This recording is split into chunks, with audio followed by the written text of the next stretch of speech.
Bab 593. Tetangga jahat menyerang lagi. Sore hari, rumah Grace Ananta sedang sibuk. Grace Ananta dan ayahnya sedang menyiapkan meja makan yang lezat, dan mereka secara khusus mengundang Kenzi untuk makan malam. Ayah Grace baru saja sembuh dari penyakit serius, dan kakinya sangat tidak nyaman, jadi Grace Ananta tinggal di dapur dengan patuh dan membantu ayahnya.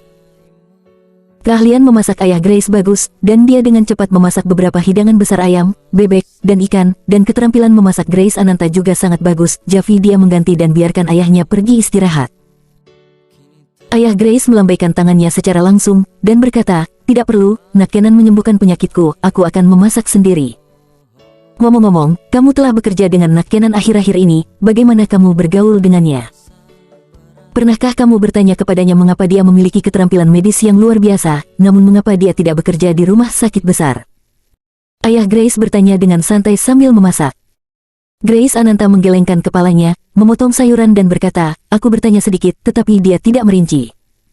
Dia hanya mengatakan bahwa keterampilan medis diturunkan oleh gurunya. Sayangnya, dia tidak memiliki sertifikat medis, jadi dia tidak bisa pergi bekerja di rumah sakit." Ayah Grace menghela nafas. Sayang sekali. Jelas dia memiliki kemampuan yang bagus, tapi dia tidak bisa menjadi dokter yang hebat dengan cara yang jujur. Jika Nak Kenan bekerja di rumah sakit besar, dibandingkan dengan departemen penjualanmu, bahkan setidaknya gajinya akan berlipat ganda, 10 kali lipat. Grace Ananta merasa tidak senang setelah mendengar ini, dan berkata dengan enteng, "Ayah, apa yang kamu lakukan untuk menghitung pendapatan orang lain? Apakah dia bisa bekerja di rumah sakit besar, apa hubungannya denganmu?" Ayah Grace berkata dengan jujur. Dia tersenyum dan berkata, "Putri bodoh, ayah sedang merencanakan untukmu. Kamu tidak terlalu muda di usia ini, kamu bisa membicarakan pacar dengan serius. Saya pikir Nak Kenan cukup bagus. Dia tampan dan berbakat, dia telah membantu keluarga kita dalam segala hal. Jika kalian berdua bisa bersama, pria berbakat dan wanita itu cantik. Keduanya manis dan baik, ayah nyaman untuk melihatnya." Grace Ananta langsung tersipu, "Ayah, jangan katakan hal seperti itu, oke? Aku baru mengenalnya beberapa hari. Mengapa harus terlibat dalam aspek itu?" Ayah Grace tertawa, "Gadis sialan, jangan malu-malu, ayah tidak bodoh, ayah bisa tahu. Kamu bertingkah aneh 2 hari ini, setiap kali aku berbicara tentang Nak Kenan, matamu berubah, aku lihat 10 kemungkinannya adalah kamu tertarik padanya." "Ayah." Grace Ananta merasa malu, dan dengan cepat memotong kata-kata ayahnya, bertindak genit tidak percaya. Saat senja, Kenzi datang ke rumah Grace untuk makan malam dengan membawa hadiah. Melihat meja yang penuh dengan ikan besar dan daging di depannya, Kenzi sedikit terkejut. Dia tidak menyangka bahwa ayah dan anak perempuan dari keluarga Grace akan memanjakan dirinya dengan makanan yang begitu mewah. Ayah Grace takut dia tidak cukup sopan, jadi dia dengan cepat menuangkan anggur untuknya sendiri, dan berkata sambil tersenyum, "Ayo, Nak Kenan. Kamu bisa tidur di kamar Grace saat kamu mabuk, dan Grace pasti akan merawat kamu." Ketika ayah Grace mengatakan ini, Kenzi tidak bisa tertawa atau menangis. Paman Grace benar-benar sederhana dan unik, ini menyegarkan. Dan Grace Ananta di sebelahnya hampir menangis karena malu, ayahnya sangat tak tahu malu. Bang bang, bang, bang, pada saat ini, pintu dibanting dengan keras. Grace Ananta pergi untuk membuka pintu, dan segera, tetangga jahat Belinda, yang telah dihancurkan oleh Kenzi terakhir kali, memasuki ruangan dengan arogan. "Sepupu, itu dia." Belinda menunjuk ke arah Kenzi, dan berkata dengan mata kejam, "Bajingan bernama keluarga Harimurti ini yang menipu uangku terakhir kali." Di belakangnya, beberapa pria kekar masuk, dan yang pertama adalah pria yang mendominasi, berkepala botak, memakai jas, dengan perut buncit, dan rantai emas besar yang tergantung di lehernya. Dia terlihat penuh perdukunan. Orang ini adalah sepupu Belinda, bernama Bastian, yang dulunya memiliki nama panggilan bernama Om Bastian. Bisa dibayangkan bahwa orang ini dulunya adalah seorang Bastian, dan kehidupan awal Belinda sebagai kepala ayam dapat digambarkan mereka berdua sebagai sarang dari ular dan tikus. Tidak, Kenzi datang ke rumah Grace untuk kedua kalinya, dan menjadi sasaran tetangga jahat Belinda. Belinda segera memanggil Bastian untuk mengungkapkan kemarahannya atas kejadian terakhir kali. Sungguh lelucon, Belinda kalah taruhan dengan Kenzi lebih dari 800.000. Beberapa malam ini, Belinda sangat sakit hati sehingga dia tidak bisa tidur, jadi bagaimana dia bisa membiarkannya pergi? Melihat Nyonya Belinda membawa Bastian, seorang bajingan terkenal, ke rumahnya. Ayah Grace tahu ada sesuatu yang salah, jadi dia melangkah maju dengan putrinya dan mencoba membujuknya dengan kata-kata manis. Tetapi sebelum dia bisa mengatakan beberapa kata, Bastian meludahi wajah ayah Grace, dan berkata dengan arogan, "Keluar, saudara Bastian ada di sini hari ini, itu tidak ada hubungannya denganmu, orang tua bangka." Dua preman melangkah maju dan mengambil ayah Grace dengan kejam untuk menyingkir. Bastian menaksir Grace Ananta beberapa kali lagi, dan akhirnya mengarahkan pandangan jahatnya ke dada montok Grace Ananta, mendejakkan bibirnya dengan rakus dan berkata, "Grace, tubuhmu semakin megah. Kenapa tidak pergi ke perusahaan humas Paman Bastian untuk menjemput pelanggan?" Ada ledakan tawa, dan kedua pelayan itu juga menjadi ceroboh, membuat Grace Ananta sedikit ketakutan. Kenzi memandangi orang-orang sombong ini, mencibir di dalam hatinya, dan berkata, "Apakah kamu di sini untuk menemukanku?" Kenzi duduk di belakang meja makan tanpa bergerak, dan menuang segelas anggur untuk dirinya sendiri. Belinda maju selangkah, menunjuk ke arahnya dengan kejam dan berkata, "Monyet, kamu berani mengambil uang dariku, kamu tidak takut membakar tanganmu sendiri. Hari ini, Nyonya Besar akan memberimu kesempatan untuk meludah keluar apa yang kamu telan." Bastian tersenyum menghina, memuntahkan apa yang dia makan, bukankah itu terlalu murah untuk monyet ini? Ini tidak akan terlihat baik ketika berita insiden ini keluar. Ah, ya, sejumlah kerusakan harus dibayar. Belinda menjadi serakah, dan berkata dengan tatapan sinis, "Anak laki-laki menelan uangku 850.000, sekarang dia harus membayar 1,5 juta. Jika tidak, Huam, saya akan membuat Anda mengerti bahwa akhir Anda akan buruk." Sambil berbicara, kedua preman itu melangkah maju satu sama lain, saling menatap. Dia menatap Kenzi dengan saksama, dan dengan sengaja mengepalkan tinjunya sebagai ancaman. Bastian duduk di meja dengan santai, dan menggoda dengan senyum netral, "Nak, apakah kamu mendengar apa yang baru saja dikatakan dengan jelas? Jika kamu tidak tahu apa yang harus dilakukan, hehe, maka hari ini akan sangat menyenangkan." Bab 594. Aku akan menghajarnya hari ini. Belinda dan Bastian memandang Kenzi dengan jijik, seolah-olah mereka melihat daging babi gemuk di talenan, mereka bisa menyembelihnya sesuka mereka. Belinda sudah menanyakannya, dan dia tahu bahwa pria bernama keluarga Harimurti ini hanyalah seorang pekerja biasa yang bekerja di perusahaan yang sama dengan Grace Ananta, dan dia juga seorang pekerja dari tempat lain. Tidak ada latar belakang, dan Bastian biasanya paling suka menggertak orang seperti ini. Ayah Grace tahu bahwa ular lokal seperti Bastian tidak mudah diprovokasi, dan dia diam-diam mengkhawatirkan Kenzi. Dia ingin memohon untuk Kenzi, tetapi dia juga tahu bahwa kata-katanya tidak berbobot sama sekali. Belinda dan Bastian sama sekali tidak akan mendengarkan.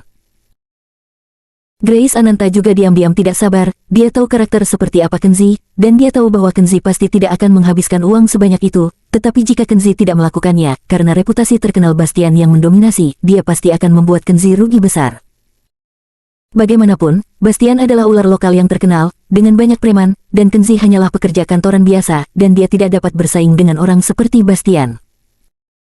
Terburu-buru, Grace Ananta dengan gugup mengangkat telepon, meletakkannya di belakang punggungnya untuk mencegah Bastian dan yang lainnya melihatnya, dan dengan canggung menekan 912 dengan ibu jarinya. Mata Kenzi tajam, dan setelah mengetahuinya, dia mengulurkan tangan dan meraih telepon di tangannya dan membuangnya, dengan tidak setuju, "Ini hanya masalah kecil, aku bisa menyelesaikannya sendiri." Grace Ananta menatapnya dengan tak percaya, hampir pingsan, orang ini, kenapa begitu cuek? Dia diam-diam memanggil polisi untuknya, tetapi dia mengambil telepon. Apa yang dipikirkan orang ini? Mungkinkah dia tidak mengerti situasi yang begitu buruk, dan masih ingin menjadi pahlawan di depan Bastian? Dia sangat tidak mau, dan ingin diam-diam mendapatkan kembali teleponnya, tetapi Bastian telah menyadarinya saat ini, wajahnya merosot, dan dia memperingatkan, "Grace, Paman Bastian harus melepaskanmu sebelum kamu merasa nyaman." Grace Ananta malu dan marah, dan dia tidak berani bergerak lagi. Dia mengeluh kepada Kenzi di dalam hatinya, idiot. Dia benar-benar marah padanya. Bastian menyalakan sebatang rokok, menyipitkan mata ke arah Kenzi dan berkata, "Bocah bau, katakan padaku dengan cepat, 1,5 juta ini, apakah kamu akan segera mengeluarkannya, atau tidak?" Kenzi tersenyum, dia bertanya, "Mengapa Anda tidak lebih spesifik? Jika saya tidak membayar 1,5 juta, apa yang akan terjadi pada saya?" Retak. Seorang pengikut berwajah hitam di sebelahnya menamparkan meja dengan keras, menunjuk ke arah Kenzi dan berteriak, "Bajingan bau, sebaiknya kamu bicara masuk akal. Reputasi seperti apa saudara Bastian di sini, kamu pergi dan cari tahu sendiri." Jika berani tidak membayar uang, saudara-saudara kami akan memukul Anda sekali ketika mereka melihat Anda, dan dalam 5 hari, saya jamin Anda akan dibacok sampai mati di jalan.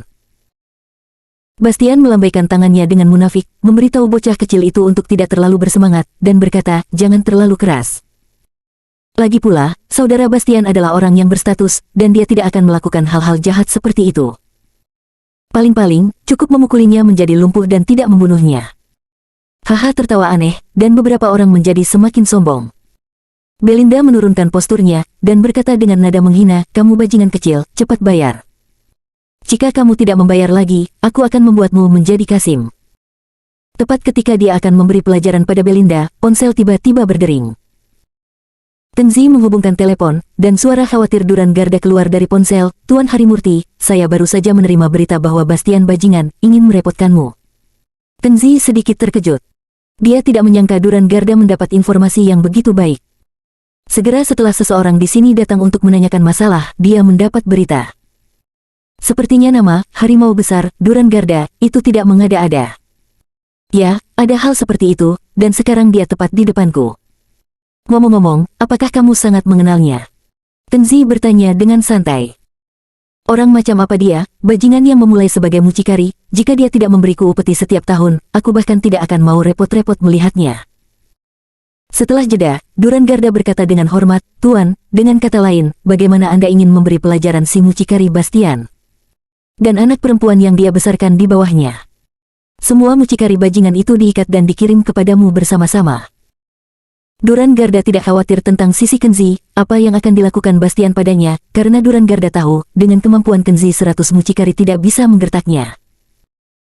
Kenzi memikirkannya setelah mendengarkannya, dan berkata, tidak apa-apa, tidak perlu mengirimnya ke sini. Terserah Anda melakukannya, saya tidak masalah.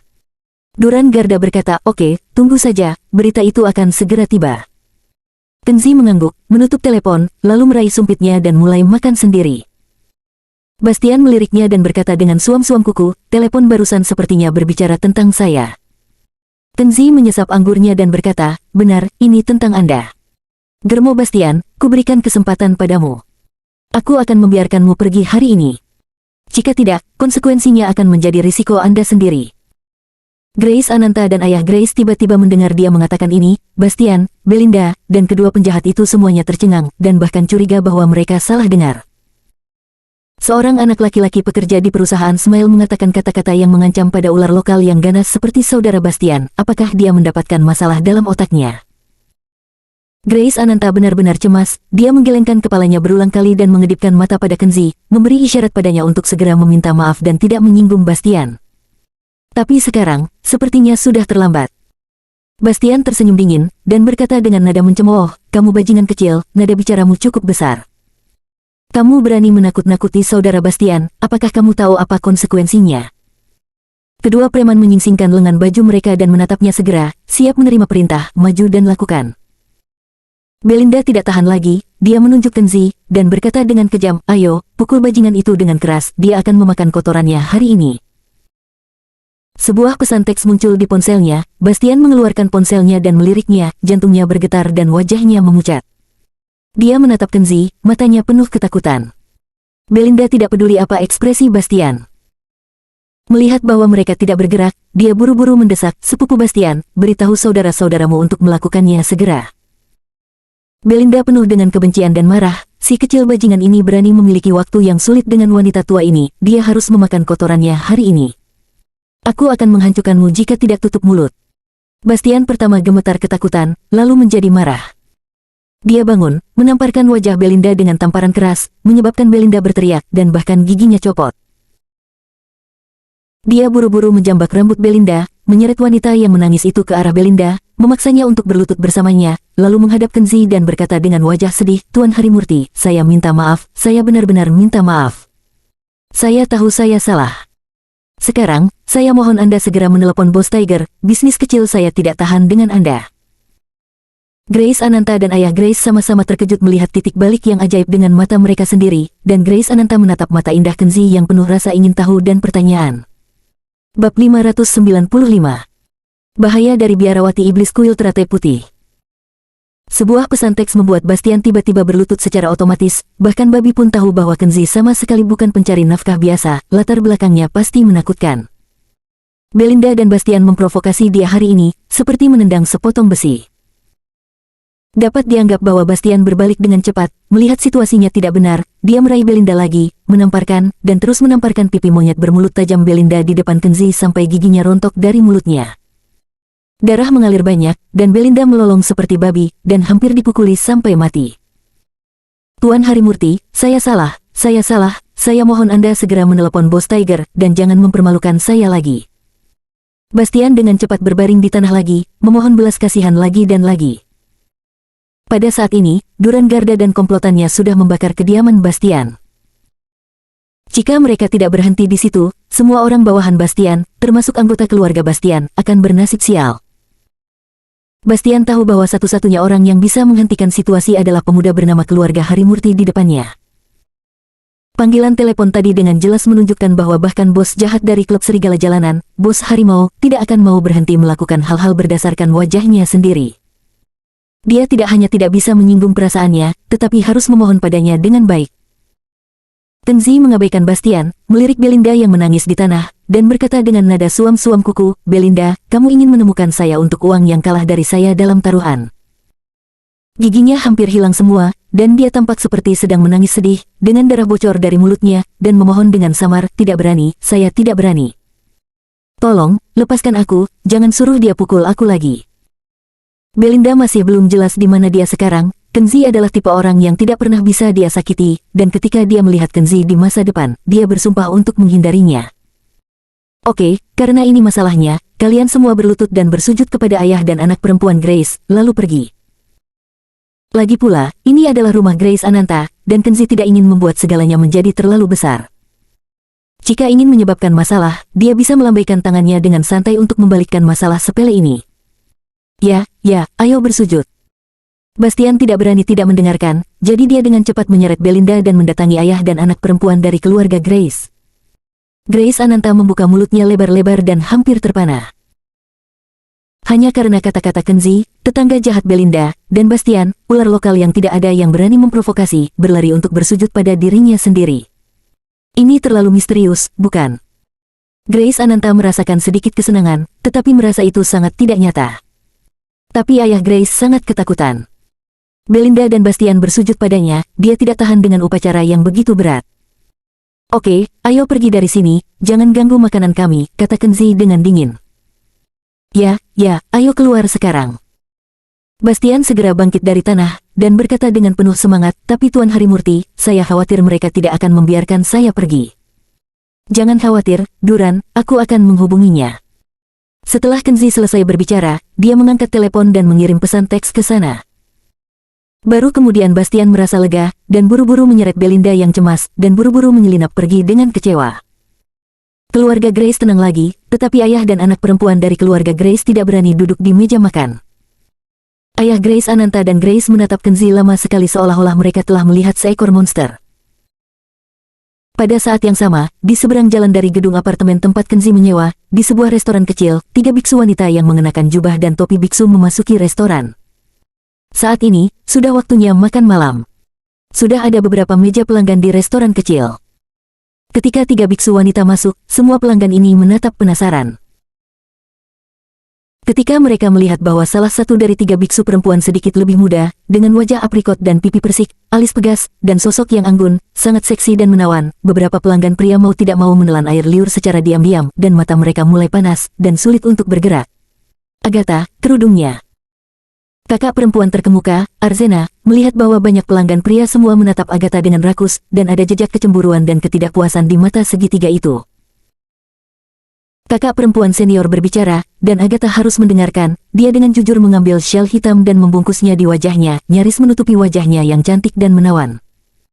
3 biksu wanita duduk di meja yang sama dan memesan beberapa hidangan vegetarian biasa. Pelayan akan pergi setelah menyajikan hidangan, tetapi Arzena bangun tepat waktu dan menghentikannya. Adik laki-laki, biarawati yang malang ingin bertanya tentang seseorang. Aku ingin tahu apakah kamu pernah melihat dermawan ini. Arzena mengatupkan kedua tangannya dan membungkuk. Dia mengeluarkan teleponnya, memutar foto, dan menunjukkannya kepada lelaki yang menyajikan makanan itu.